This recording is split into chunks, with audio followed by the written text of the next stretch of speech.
তো হ্যালো বন্ধুরা, আজকে আমি আপনাদেরকে বলবো যে ফটো থেকে কিভাবে আপনারা ব্যাকগ্রাউন্ড রিমুভ করবেন। যে ইউটিউব থাম্বনেলের জন্য যেগুলো ফটো লাগে সেগুলো থেকে কিভাবে ব্যাকগ্রাউন্ড রিমুভ করে। তো এর জন্য কি করতে হবে, আপনাদেরকে প্রথমে প্লে স্টোরে যেতে হবে। প্লে স্টোরে গিয়ে এখানে সার্চ করতে হবে রিমুভ ব্যাকগ্রাউন্ড। রিমুভ ব্যাকগ্রাউন্ড, এই দেখুন উপরে লেখা আসছে, এখানে সার্চ করতে হবে, টাচ করতে হবে।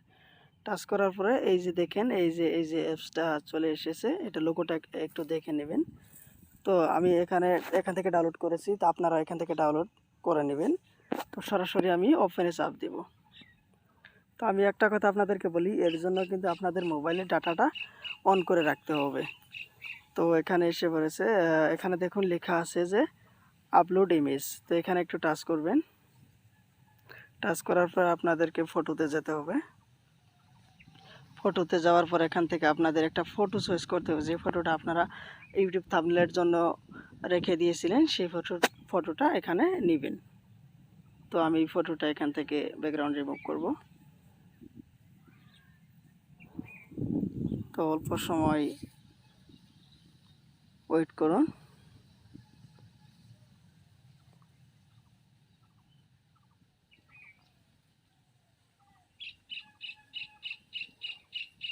অবশ্যই আপনাদের ফোনের ডাটাটা অন করে রাখতে হবে।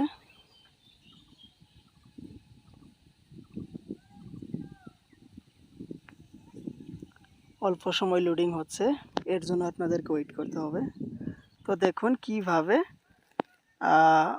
ব্যাকগ্রাউন্ড রিমুভ হয়ে গেল ফটো থেকে। তো এই ফটো যদি আপনারা ডাউনলোড করতে চান, গ্যালারিতে নিতে চান, এর জন্য ডাউনলোড অপশনে ক্লিক করতে হবে। আর যদি ভাবেন যে এখানে আমি ফুল এইচডি ডাউনলোড করবো, তাহলে 2 নম্বর যেটা আছে সেটাকে মারতে হবে।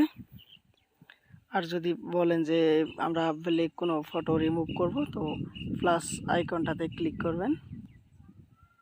ক্লিক করার পরে ওইভাবে আবার একটা ফটো চয়েস করবেন, যেমন আমি এই ফটোটাকে ব্যাকগ্রাউন্ড রিমুভ করব। তো এর জন্য অল্প সময় ওয়েট করতে হবে।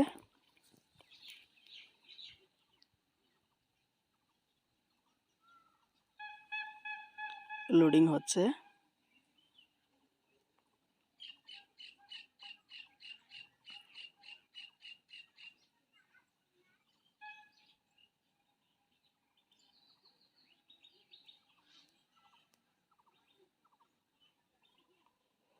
তো এইভাবেই কিন্তু আপনারা দেখেন ফটো ব্যাকগ্রাউন্ড রিমুভ হয়ে গেছে। তো এইভাবেই আপনারা কোনো প্রকারের ঝামেলা ছাড়াই ফটো থেকে ব্যাকগ্রাউন্ড রিমুভ করতে পারবেন ইউটিউব থাম্বনেলের জন্য। তো বন্ধুরা, আজকে এই পর্যন্তই। আশা করি ভিডিওটা ভালো লেগেছে। আর ভালো লাগলে চ্যানেলটা অবশ্যই সাবস্ক্রাইব করবেন, আর লাইক করবেন, আর কমেন্টে জানিয়ে দিবেন যে ভিডিও কেমন লাগলো। ধন্যবাদ।